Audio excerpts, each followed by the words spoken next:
వనస్థలిపురంలో RS brothers mega shopping mall Akkineni Naga Chaitanya మరియు శోభితా గార్లచే September 26న ఘన ప్రారంభం.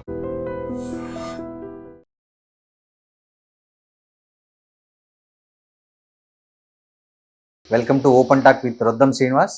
ఇవాల్టి మన గెస్టు ప్రముఖ బీఆర్ఎస్ నేత మాజీ మంత్రి సూర్యాపేట ఎమ్మెల్యే గుంటకండ్ల జగదీష్ రెడ్డి గారితో ఉన్నాం. ప్రస్తుతం బీఆర్ఎస్ రాజకీయాలు చాలా హాట్ టాపిక్గా ఉన్నాయి తెలంగాణలో. ఒకవైపు స్థానిక సంస్థల ఎన్నికలు దగ్గర పడుతున్నాయి. ఇలాంటి అనేక విశేషాలను జగదీష్ రెడ్డి గారిని అడిగి తెలుసుకుందాం. నమస్తే సార్. నమస్తే. స్థానిక సంస్థల ఎన్నికల్లో బీఆర్ఎస్ వ్యూహం ఏంటి? అంటే తను ఎంత మాత్రం పోటీ ఇవ్వగలిగే పరిస్థితులు ఉంది ఇవాళ? అసలు ఎన్నికలే వస్తాయన్న అనుమానాలు ఉన్నాయి. ఎందుకు అనంటే వీళ్ళు ప్రజల్ని మోసం చేసిండ్రు, బీసీ వర్గాల్ని మోసం చేసిండ్రు, ఓట్లు ఎంచుకున్నారు. ఇవాళ దాని కొరకు ఏదో ప్రయత్నం చేస్తున్నట్టు చూపిద్దామని తాపత్రయపడుతున్నారు. ఆర్డినెన్స్ తెచ్చిండ్రు. వాస్తవానికి ఈ చట్టం గతంలోనే చేసి చట్టం సవరణ చేసినాడు, ఈ విషయం మర్చిపోయారు. వాస్తవానికి ఓకే అయిపోయింది. ఆ తర్వాత దీని కొరకు ఒక ఆర్డినెన్స్ తెచ్చిండ్రు. ఆ ఆర్డినెన్స్ను గవర్నర్ ఆమోదించలేదు, పైకి పంపిండు. అదే ఆర్డినెన్స్ను నిన్న బిల్ రూపంలో పెట్టి అసెంబ్లీలో చట్టం చేశారు. ఆ చట్టం మీద కూడా ఇంకా గవర్నర్ గారు సంతకం పెట్టలేదు. అది ఎప్పుడు పెడతారో తెలియదు. దానికి సంబంధించిన ఒక కేసు ఆల్రెడీ సుప్రీంకోర్టులో ఉంది.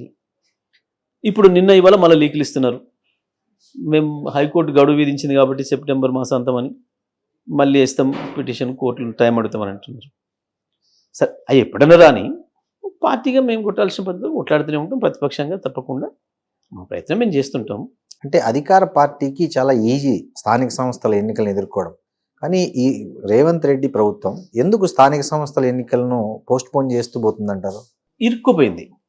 పీసీ రిజర్వేషన్ల ఇష్యూలో ఇరుక్కుపోయింది ఓకే ప్రభుత్వం. తెలిసే మోసం చేసే పద్ధతిలో హామీ ఇచ్చిన నాడు ఇవాళ దాంట్లో నుంచి ఎట్లా బయటపడి నిర్వహించాలి అని ఆలోచనలో ఉన్నారు. దాని కొరకు కొంత ప్రయత్నం చేసినాం కదా అనిపించుకుంది. ఒక సంవత్సరం దాకానేమో అసలు చర్చను తేలేదు. ఎప్పుడైతే పెట్టాలని ఆలోచన వచ్చిందో, పెట్టాలని ఆలోచన రాగానే బీసీ సంఘాలందరూ కూడా వాళ్ళ గొంతెత్తింది. మీరు మాకు మాట ఇచ్చిండ్రు, ఆ మాట ప్రకారం మీరు 42% ఇచ్చిన తర్వాతనే ఎన్నికలకు పోవాలి. ఓకే దాని కొరకు బుల్డోజ్ చేసినట్టు ఉండొద్దు. ఏదో ప్రయత్నం చేసి మనతో కాలేదు, దీనికి కారణం వేరే వాళ్ళు, మోడీ అని చెప్పాలి, బీజేపీ అని చెప్పి తప్పించుకుందామని ప్రయత్నం చేస్తున్నారు. దాంట్లో భాగంగా ఇవన్నీ చేస్తున్నారు. చట్టము, ఆర్డినెన్స్, మళ్ళీ చట్టము, ఇవన్నీ చేసి చివరికి మేము ప్రయత్నం చేసినాం కానీ కేంద్రం వల్ల మాకు సాధ్యం కాలేదు అని చెప్పి పోవాలని ఒక ప్రయత్నం కనబడుతుంది. దాంట్లో ఇక్కపై తిరుగుతున్నారు. సార్, ఒకవైపు కాళేశ్వరం మీద రిపోర్ట్ వచ్చింది, దాని మీద అసెంబ్లీలో చర్చ జరిగింది. ఇప్పుడు దాని తర్వాత దాన్ని సిబిఐకి ఇవ్వడంలో అంతరా ఏమనుకుంటున్నారు సార్? అంటే ఎవరిని, అంటే దాన్ని చాలా స్పష్టంగా ఓకే ఇది మోడీ ఆదేశాల మేరకు జరిగిందని మేము భావిస్తున్నాం. నేను మొదటి నుంచి చెప్పినాను, రేవంత్ రెడ్డి అనేటోడు పైకి కాంగ్రెస్ రూపంలో కనపడ్డా మోడీ మనిషి, మోడీనే చేసిండు.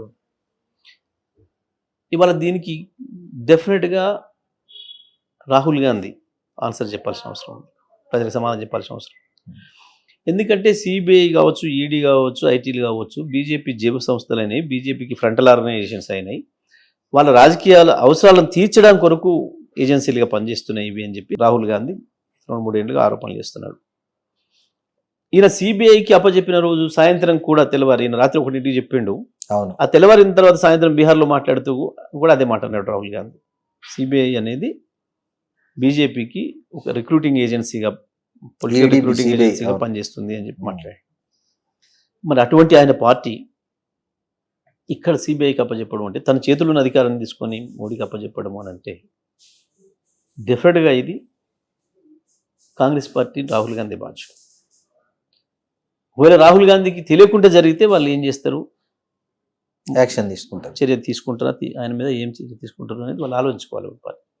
అంటే రాహుల్ గాంధీ చర్యలు దాటిపోతున్నాడు రేవంత్ రెడ్డి అనేది స్పష్టంగా కనబడుతుంది. ఇక్కడ ఆయన అనుమతి లేకుండా చేసిండు అని అంటే, ఒకవైపు కాళేశ్వరంలో అవినీతే జరగలేదని పార్టీతో సహా మీరు అందరూ చెప్తున్నారు. ఒకవైపు జస్టిస్ ఘోష్ కమిటీ రిపోర్ట్లో స్పష్టంగా ఇది కేసీఆర్ఏ స్వయంగా కొన్ని నిర్ణయాలు తీసుకున్నారు, కొన్నిటికి ఆర్థిక శాఖ ఆమోదం లేదన్నారు. దానికి సంబంధించిన ఇంజనీర్ల ఇళ్లలో ఏసీబీ దాడులు చేస్తే నోట్ల కట్టలు చాలా దొరికాయి, చాలా పెద్ద ఎత్తున అవినీతి జరిగింది అనేది వాళ్ళ దొరికిన డబ్బు ద్వారా ప్రజలకు అర్థమవుతుంది. ఈ పరిస్థితుల్లో ఒకవైపు ఆ రిపోర్ట్ కానీ కవిత చెప్పే విషయాలు కానీ ఇవన్నీ చూసినప్పుడు జనాలు నమ్మరంటారా కాళేశ్వరంలో? ఒకవేళ అదే నిజమైతే కోర్టు స్టే ఎందుకు ఇస్తుంది? సింపుల్. అంటే ఇవాళ కోర్టు ఇవన్నీ నిజమైతే ఓకే కోర్టు స్టే ఎందుకు ఇస్తుంది? కోర్టు స్టే కోర్టులే కదా చెప్పేది. కోర్టు స్టే ఇచ్చింది కేవలం అక్టోబర్ 7 వరకు ఎలాంటి చర్య తీసుకోవద్దనే కదా, దాని మీద విచారణ జరపద్దని అయితే చెప్పలేదు కోర్టులో. చర్య తీసుకోవద్దనే చెప్పింది.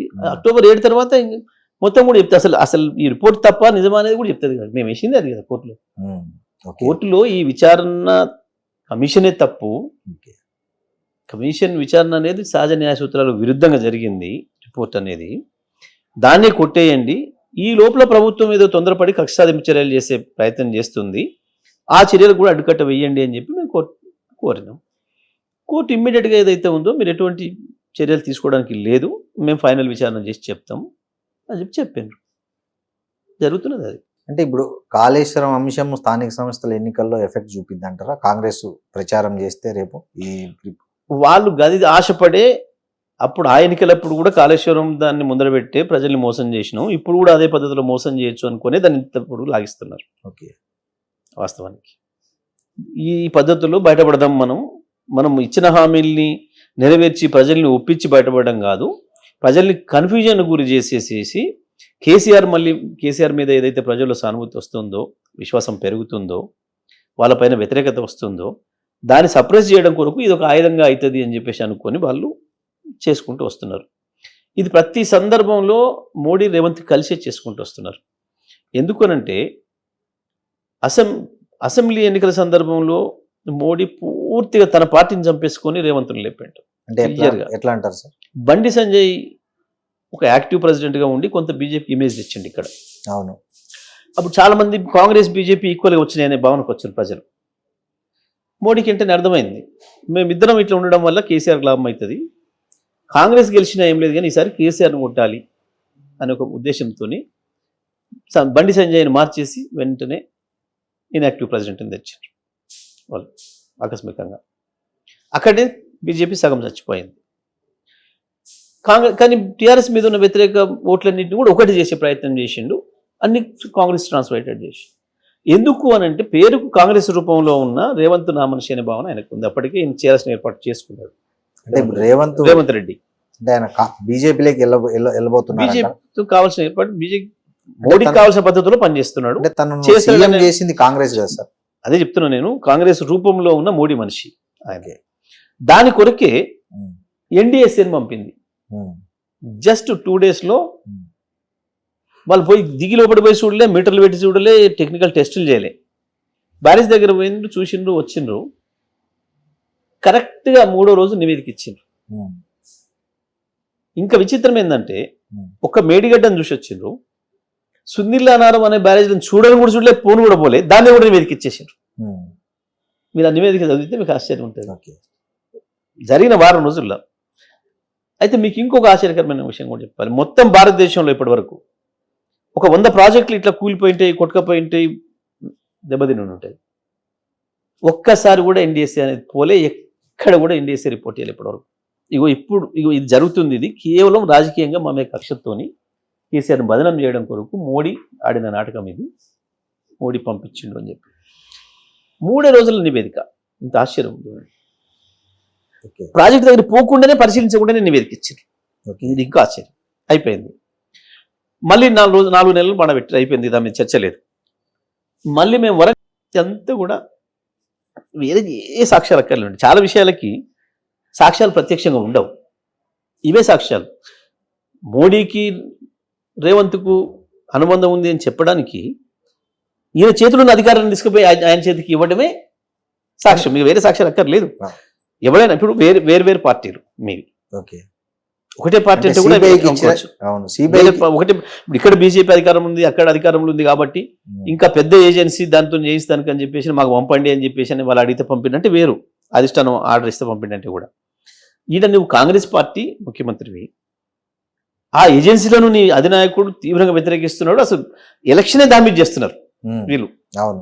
ఏ ఎలక్షన్ లో పోయినా CBI మీద ప్రచారం రాహుల్, చేస్తున్నారు. ప్రియాంక, సోనియా, ఖర్గే అందరూ కూడా సిబిఐ, ఈడీ, ఐటీల మీదనే ప్రధానంగా మాట్లాడుతున్నారు. అవును మాట్లాడుతున్నారు. ఎన్నికల అంశం చేస్తున్నారు. ఎన్నికల కమిషన్ మీద. ఇటువంటి అప్పుడు నువ్వు ఆ ఏజెన్సీకి నువ్వు ఇచ్చినవంటే దాని అర్థమైందిగా. అంటే ఈ Simple ఆయన గా. శక్తి సరిపోలేదంటారా రేవంత్ రెడ్డి నేను శక్తి? అంటే ఏమంటున్నా? కేసీఆర్ ని అరెస్ట్ చేయడానికి అదే గింతంత పోలీసోడు చాలు. ఇప్పుడు మనం కూర్చుంటేనే వచ్చి ఏదైనా ఒక చిన్న పోలీసోడు వచ్చి మనం పట్టుకోపోవచ్చు. ఏమైంది పట్టుకుపోవడానికి శక్తి దేనికి కావాలి? శక్తి అనేది ఒక పేపర్ చూపించడమే కదా, కోర్టు ఆర్డర్ చూపించడే కదా. అంటే తను చేయదలిచిన పనిని సిబిఐ చేత చేయొచ్చు. అంటే ఏంది దీని అర్థం? రాహుల్ గాంధీ ఏమంటున్నాడు? ఇది పొలిటికల్ రిక్రూట్మెంట్ కు ఒక ఆయుధమైంది మోడీకి అంటున్నాడు. అవును, దీని అదే పదే అర్థమైంది. అంటున్నాడు. దీని అర్థమైంది గతంలో మనం చూసినాం. ఇట్లా భారతదేశంలో అనేక పార్టీలను సిబిఐ పంపించి, సిబిఐ నోటీసులు ఇచ్చి, ఐటీ నోటీసులు ఇచ్చి, ఈడీ రైడ్స్ చేసి, వాళ్ళు బీజేపీలో చేరితే గతం తెల్లవారి నుంచి ఈడీ లేదు, నా ఐటీ లేదు, నా సిబిఐ లేదు, అన్ని బంద్, క్లోజ్.